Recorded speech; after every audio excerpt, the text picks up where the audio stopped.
అంటే 2 మైళ్ళ దూరం అవతల పడతాం.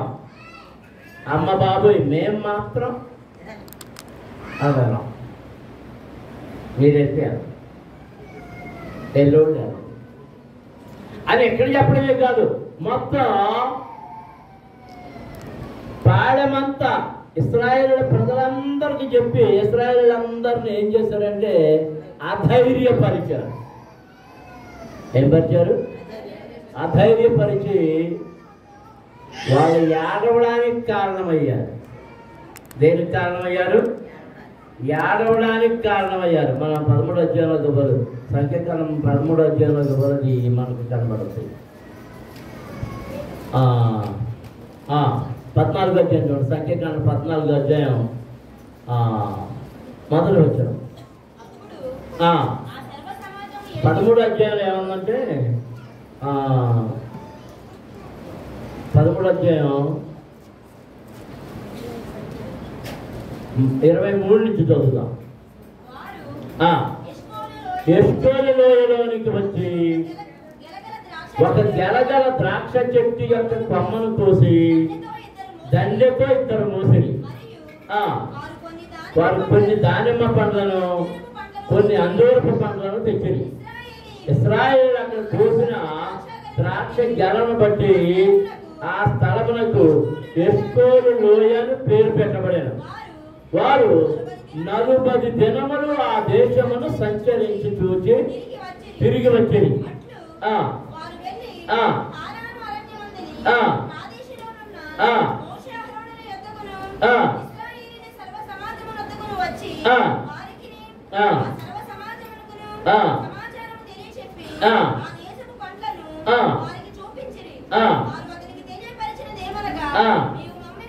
నీవు మమ్మల్ని పంపిన దేశమునకు వెళితివి, అది పాలు తేనెలు ప్రవహించు దేశమే, దాని పండ్లు ఇవి.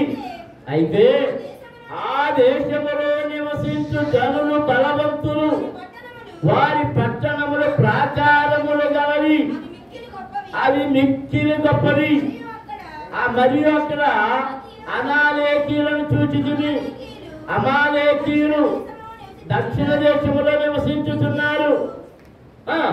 హిత్తీయులు, ఎబోసీయులు, అమోరీయులు,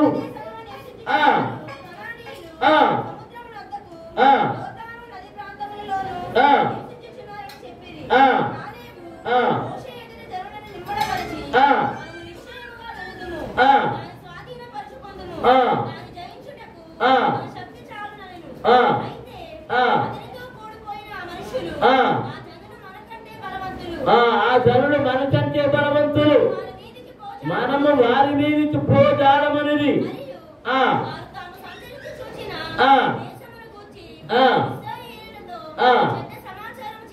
ఏం చెప్పారు? చెడ్డ సమాచారం చెప్పి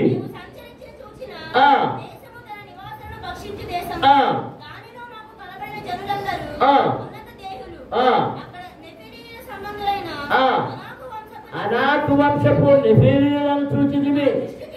మా దృష్టికి మేము మిడతలవలి ఉంటుంది, వారి దృష్టికి అట్టే ఉంటిమని.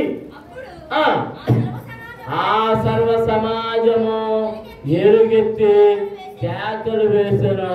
ప్రజలు ఆ రాత్రి ఎలుగెత్తి ఏడ్చిరి.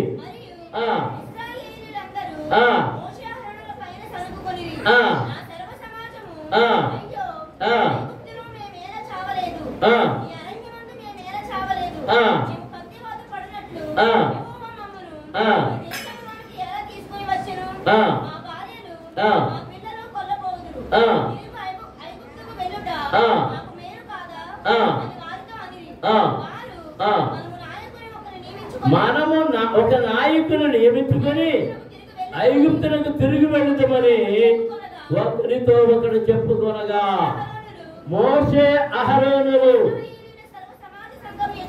సర్వ సమాజము సంఘం ఎదుట సాగిలపడిరి. దేవునికి స్తోత్రం.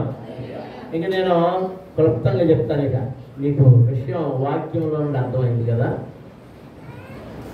వారు ఎవరికి జడిశారు? వాగ్దాన దేశములో నివసిస్తున్న అమాలేకీయులు, అమోరీయులు, హివ్వీయులు, హిత్తీయులు, యెబూసీయులు, కనానీయులు, మొత్తం 7 జనాంగాలు 12 జనాంగాలు ఉన్నాయి. వీళ్ళందరినీ చూసి భయపడి వారు ఏమి నిర్ణయించుకున్నారంటే తిరిగి ఎక్కడికి వెళ్ళిపోదామని, ఐగుప్తుకి వెళ్ళిపోదాం. అక్కడికే ఎక్కడి నుంచి తీసుకొచ్చాడు ఆయన? ఐగుప్తు నుంచి తీసుకొస్తే అంటే మళ్ళీ మనసు ఎక్కడికి వెళ్ళిపోయింది. అందుకు చెప్పకపోవచ్చు. ఆయన వాగ్దానాన్ని నమ్మడాలి, ఆయన చేసిన క్రియను మర్చిపోయారు. విశ్వాసము లేదు, ప్రాణ భయముతో వాళ్ళ ఎత్తు పొడుగు లావు అయ్యి చూసి భయపడ్డారు. కానీ దేవుడు తమ పక్షమున ఉన్నాడన్న సంగతి మర్చిపోయారు. వాళ్ళు ఏమంటున్నారు? అక్కడికి వెళితే మా స్త్రీలను ఎత్తుకుపోతారు, మా పిల్లల్ని వాళ్ళు బానిసలుగా చేసుకుంటారు. ఇలాంటివి జరిగితే కనుక మేము మా పిల్లలను వాళ్ళకి బానిసలుగా ఇవ్వమన్నారు. ఎలుగెత్తి ఏడ్చారు. ఆ ఎలుగెత్తి ఏడ్చినప్పుడు ఆ ఏడుపులకి మోషే అహరోనులు వాళ్ళందరికీ కాళ్ళకి దండం పెట్టాడు, సాష్టాంగ నమస్కారం చేశాడు. అప్పుడు దేవుడికి మోషేకి సంవాదం జరిగింది. దేవుడు మోషేకి ఏం చెప్పాడంటే, మోషే నేను ఈ జనులందరినీ చంపేస్తాను, ఈ జనులందరినీ చంపేస్తాను, నిన్ను ప్రవచనిస్తాను, యెహోషువను కాలేబును ప్రవచనిస్తాను, మీలో నుండి నాకు కావలసిన మహా గొప్ప జనసమూహాన్ని పుట్టిస్తాను. దేవునికి స్తోత్రం. అంటే విశ్వాసము కలిగి ఆయన నమ్మిక ఉన్న వారిలో నుండి గొప్ప జనసమూహాన్ని పుట్టించడానికి దేవుడు సమర్థుడు అని అన్నప్పుడు మోషే ఏడ్చి, ప్రభువా అలాగూ చేస్తే ఐగుప్తీయుల ఎదురు చిన్నపోతాం, వాళ్ళు తెప్పి పొడుస్తారు. నాయన మీరు ఐగుప్తుల నుండి వెళ్ళి చేసింది ఏంటి, చచ్చారు కదా అంటారు. అలా వద్దు, చంపొద్దు, వాళ్ళని బ్రతకుండనియ్యి, వాళ్ళని బ్రతకనివ్వకపోతే నా పేరు నీ జీవ గ్రంథంలో నుండి తుడిచిపోతుంది. మోషే కొరకు దేవుడు వీరిని బ్రతకనిచ్చి ఒక్క మాట చెప్పాడు. ఈ చెడ్డ మాట పలికి ఏడ్చిన వాళ్ళందరూ ఉన్నారు కదా, వీళ్ళందరూ తెచ్చే వరకు మిమ్మల్ని అక్కడికి వెళ్ళాము. వాళ్ళు 40 రోజుల తిరిగారు కదా. ఆ 40 ఏళ్ళకి ఒక రోజుకు బదులుగా 1 సంవత్సరం మీరు అరణ్యంలో తిరగాలి అని కాదేశు బర్నేయ నుండి మనం దీర్ఘదృష్టాంలో 2వ అధ్యాయంలో చదివిన ప్రకటన ఉంది. కాదేశు బర్నేయ నుండి మళ్ళీ తిరిగి ఎర్ర సముద్రం వైపుకు ప్రయాణం ప్రారంభించారు. ఎక్కడి నుంచి వచ్చారు? దేని దాటి వచ్చారు? ఎర్ర సముద్రం ఐగుప్తు దాటి వచ్చినప్పుడు దేని దాటారు? మళ్ళీ ఇప్పుడు ప్రయాణం ఎక్కడికి? మళ్ళీ తిరగడం. దేవుని పిల్లలారా, దీని నుంచి మనం పాఠాలను నేర్చుకోవాలి. దేవుని యందు విశ్వాసం కోల్పోతే మనం అన్నిటినీ కోల్పోతాం, అన్నిటినీ పోగొట్టుకుంటాం, కృపలన్నీ పోగొట్టుకుంటాం, జీవనాలన్నీ పోగొట్టుకుంటాం. దేవుడు మరొక మాట ఏం చెప్పాడంటే, మీరు ఏ పిల్లలైతే బానిసలు అవుతారని భయపడ్డారో వాళ్ళనే ఆ దేశములో స్వాస్థ్యకర్తలుగా ప్రవేశపెడతాను. దేవునికి స్తోత్రం. అందరూ స్తోత్రం చేయండి గట్టిగా, ఇంకా గట్టిగా. హల్లెలూయా, హల్లెలూయా. మరి అంటే వేగు చూడడానికి వెళ్ళి వేగు చూచి వచ్చి వారు చెప్పిన సమాచారాన్ని బట్టి దేవుని మీద తిరగబాటు చేసినందుచేత సంపూర్ణ మనసు, పూర్ణ ఆత్మతో, పూర్ణ మనసుతో దేవుని వారు వెంబడించలేదు. అది దేవునికి స్తోత్రం. హల్లెలూయా. మరి 3 వంతుల సమాధానాలలో ఈ ముగ్గురు అని నాకు కావాల్సిన అసలు సమాధానం దానిలో రాలేదు కాబట్టి ఈ 3 వంతులకి మార్కులు వేసి వీళ్ళ ముగ్గురికి పంచుతాను. 500.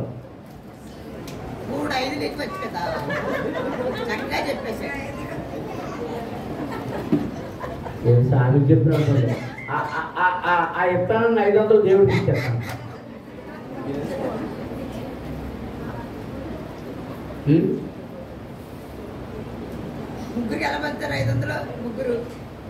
దీన్ని బట్టి నాకు అర్థమైంది ఏంటంటే ముగ్గురు మాత్రమే బైబిల్ చదివారు, మిగిలిన వాళ్ళు ఎవరు చదవలేదు. చదివితే మరి అసలు సమాధానం ఉందా? అమ్మగారు చెప్తుంది, అడిగిన వాళ్ళు ఎవరు? అమ్మగారు నేనా? అడిగిన వాళ్ళు ఎవరో సమాధానం ఎవరో చెప్పాలి. మీరు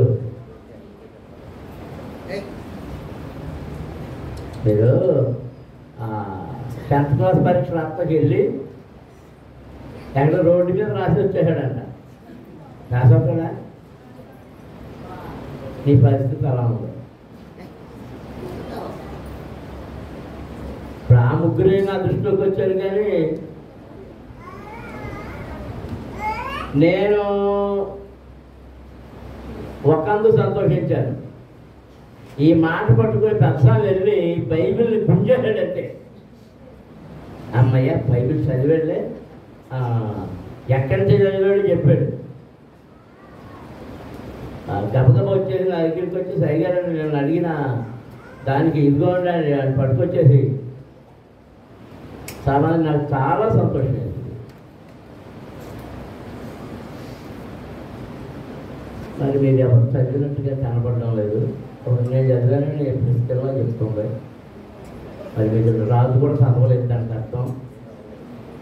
మరి ఏం చేద్దామని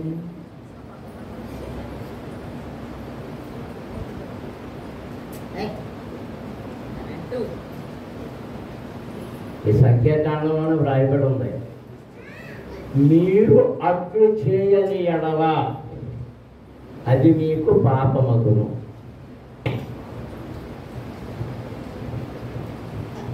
దైవ సన్నిధిలో మీకు చెప్పింది చేయకపోతే మీకు ఏమైపోతుంది?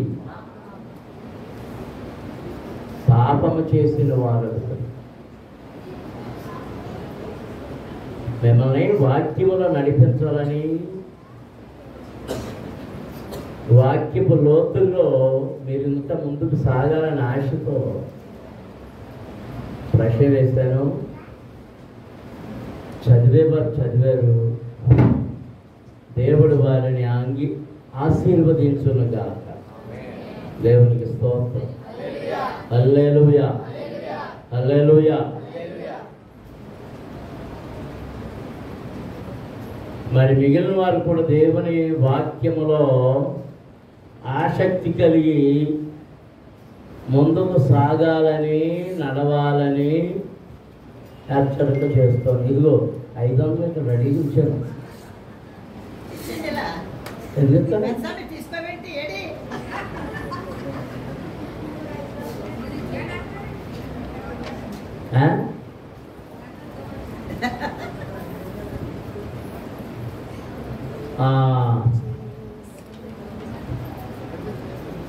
కదా ఇంకా పెళ్ళోళ్ళు వచ్చారా? రేపు పెళ్ళోళ్ళు రాలేదా? అది పెళ్లి కొడుకేది మరి పెళ్లి ప్రకటన చేసేటప్పుడు మరి అక్కడ ఉండొద్దా? తాళపూడి మండలం మలపల గ్రామ కాపురస్తులు శ్రీ కొక్కిరిపాటి చిన్ని గారి కుమారుడు మూడో కుమారుడు కార్తీక్ అను ఆయనయు తాళపూడి మండలం మలపల గ్రామ కాపురస్తులు దాకే వెంకటరావు గారి రెండో కుమార్తె ఇది దీక్షిత అను ఆమెయు మార్చి నెల 31వ తారీఖు అంటే రేపే 2025వ సంవత్సరం ఉదయం 9:30 గంటలకు క్రైస్ట్ టెంపుల్ నందు దేవుని ఏర్పాటు ప్రకారం పరిశుద్ధ గృహస్థ జీవనంలో ప్రవేశించి అందులో వర్ధిల్లునట్లు వారి కొరకు ప్రార్థన చేయవలని కోరుచున్నారు. వీరు జతపరచబడుట సరికాదని న్యాయమైన హేతువు ఎవరైనా కనుపరచగలిగిన ఎడల అట్టి వారు తమ ఆక్షేపణను వివాహ దినములోగా తెలియజేయవలెను అని హెచ్చరించుతున్నాము. వివాహ తేదీ 31/3/2025 సోమవారం.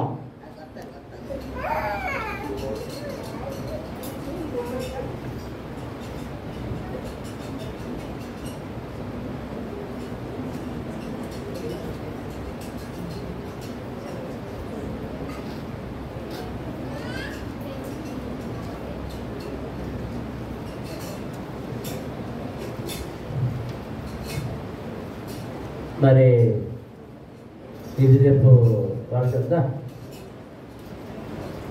అది పెళ్ళికి ఎవరిని పిలుస్తుందో అది నాకు తెలియదు. అయితే నేను సంగతి చెప్తున్నాను. రేపు పెళ్ళిలో చెప్పబోయే వర్తమానం అందరూ వినాలి. ప్రత్యేక వర్తమానం ఏళ్ళ కోసం చెప్తాను.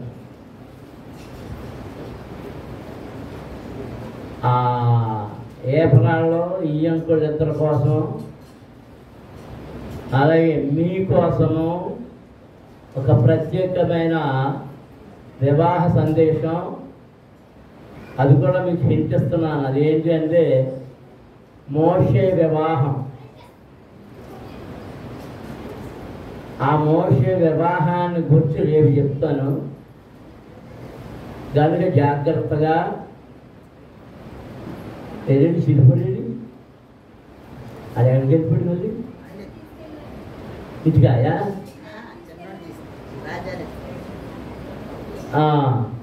మరి రేపు రికార్డ్ యాత్రకు రావాలడు. ఒకవేళ పెళ్ళోడు పిలవస్తాను, నువ్వు రావాలే బాబా, నా బోన్నది ఎందుకండి.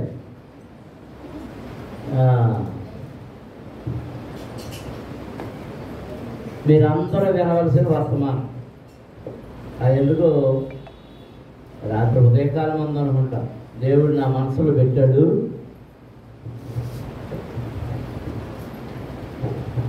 ముఖ్యంగా నా సంఘంలోని బిడ్డలందరూ వినాలి ఈ వర్తమానం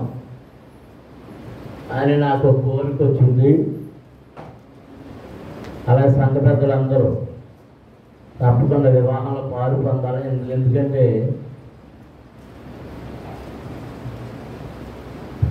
మందిరంలో జరుగుతున్న వివాహానికి ముఖ్యమైన పెద్దలుగా సంఘ పెద్దలు నిలబడి ఉండాలి. అది గమనించాలి. సరే 12:15 దాటి 12:20 వాక్యం వినడానికి ఎంతమంది సిద్ధంగా ఉన్నారు? మంచిది. అసలు ఒక సంగతి చెప్పడం మర్చిపోయాను, దయచేసి క్షమించండి. ఈ వారంలో ఒక భయంకర విచారకరమైన సంఘటన జరిగింది. 2 రాష్ట్రాలని కుదిపేస్తా ఉంది.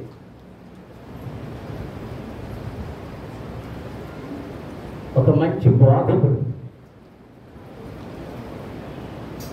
మంచి జ్ఞానము కలిగినటువంటి యవనస్తుడు, ఆయన పేరు ప్రవీణ్ పగడాల. ఇంటి పేరు పగడాల, ఆయన పేరు ప్రవీణ్ కుమార్. హైదరాబాద్లో ఉంటాడు.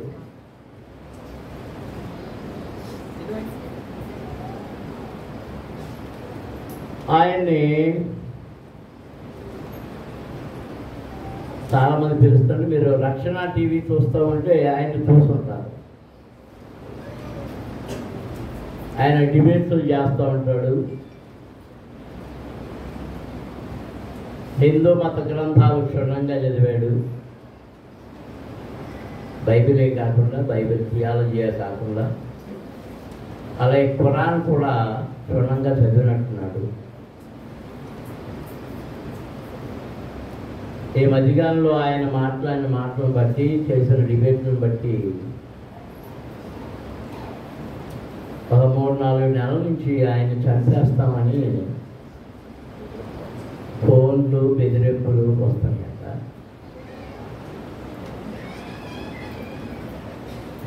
మరి మొన్న మార్కడపాడు తారవరం ఎక్కడికో రావాల్సి ఉన్నాడు ఆయన.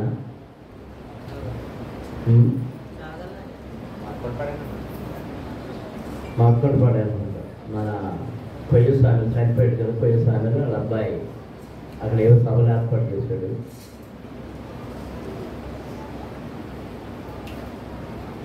వాటికి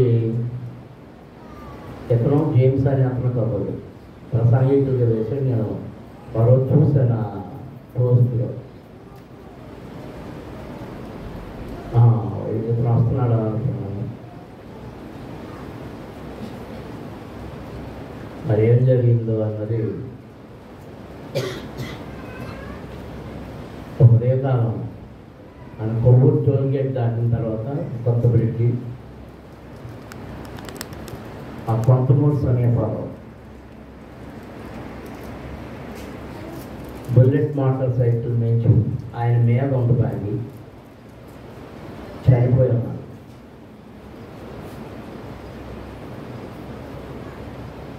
యాక్సిడెంట్ అన్నారు. పరిస్థితులు అవన్నీ యాక్సిడెంట్గా కనిపించడం లేదు. దీని గురించి ఎవరైనా మాట్లాడితే వాళ్ళకి పోలీసులు నోటీసులు ఇచ్చి కేసులు పెట్టారు.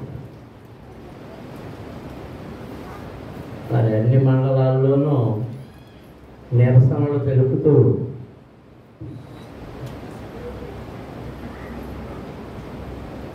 దర్యాప్తు సరిగా జరగాలంటున్నారు. దాని మీద కొంచెం దర్యాప్తు జరుగుతూ ఉంది. అయితే ఈ సీసీ ఫుటేజ్ చేస్తూ ఉన్నారు.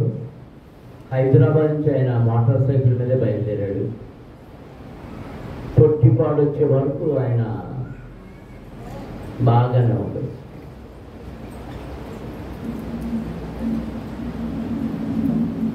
ఆ పొట్టిపాడు నుంచి ఎదురు అవతల విజయవాడకి అవతల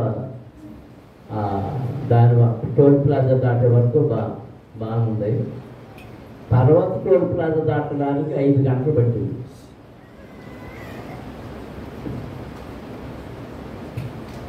అంటే కొత్తగా వచ్చిన డెవలప్మెంట్. ఈ 5 గంటల్లో ఏం జరిగిందన్నది అర్థం కాదు. 1 గంటలో దాటేసి ఏలూరు దాటి వెళ్తున్నాడు. ఏమైంది? అక్కడి నుంచి హెడ్ లైట్ పగిలిపోయి ఉంది. దాని మీద ప్రయాణించిన వ్యక్తి ఆయనలా కనపడడం లేదు. అంచేత విజయవాడని చంపేశారేమో అని కొన్ని అనుమానాలు.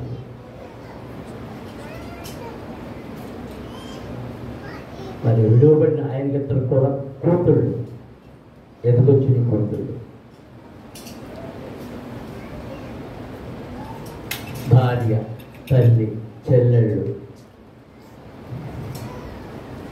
బంధుత్వంలో ఉన్న కుటుంబం కొరకు మనం ప్రార్థన చేయాలి. అలాగే సత్యం ఏంటో బయటకు వచ్చేటట్లు ప్రార్థన చేయాలి. ఏది ఏమైనా మన దేశంలో క్రైస్తవ సంఘాల మీద తీవ్రమైన ఒత్తిడి పెరుగుతూ ఉంది. మాధవంగా గొప్ప వచ్చినట్టు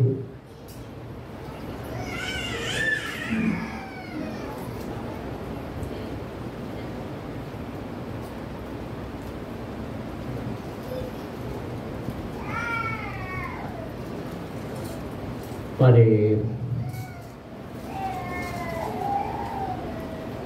క్రైస్తవ సంఘానికి వ్యతిరేకంగా చాలామంది గొంతుకలు గట్టిగా అరుస్తున్నాయి.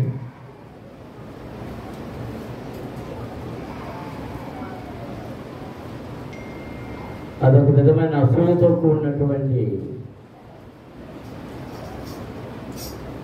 అరుపులుగా కనపడుతుంది. శ్రమ, దేవుని సంఘం మీదకి శ్రమ వస్తుందని ప్రభువే చెప్పాడు. కనుక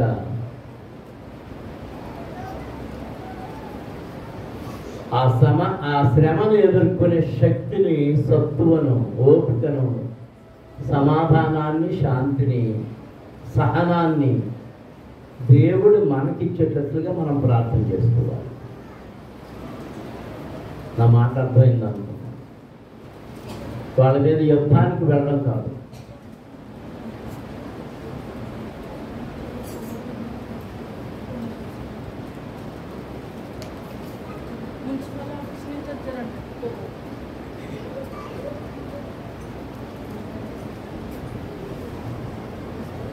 కనుక దేవుడు మనకు సహాయం చేసేటట్లుగా, సత్వను, శక్తిని ఇచ్చేటట్లుగా మనం ప్రార్థన చేయాలి. గుర్తుంచుకొని అందరూ ప్రార్థన చేయాలని నేను తెలియజేస్తున్నాను. దేవునికి స్తోత్రం. క్లుప్తంగా దేవుని వాక్యంలోనికి వెళ్దాం. ఏ వాక్యం చెప్తాను? పోయిన వాళ్ళని చెప్పాను కదా.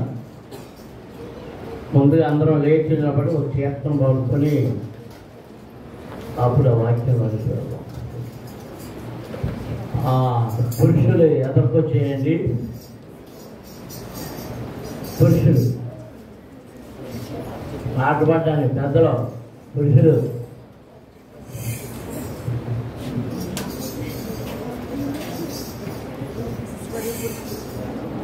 మనం ఏం పాట పాడదాం?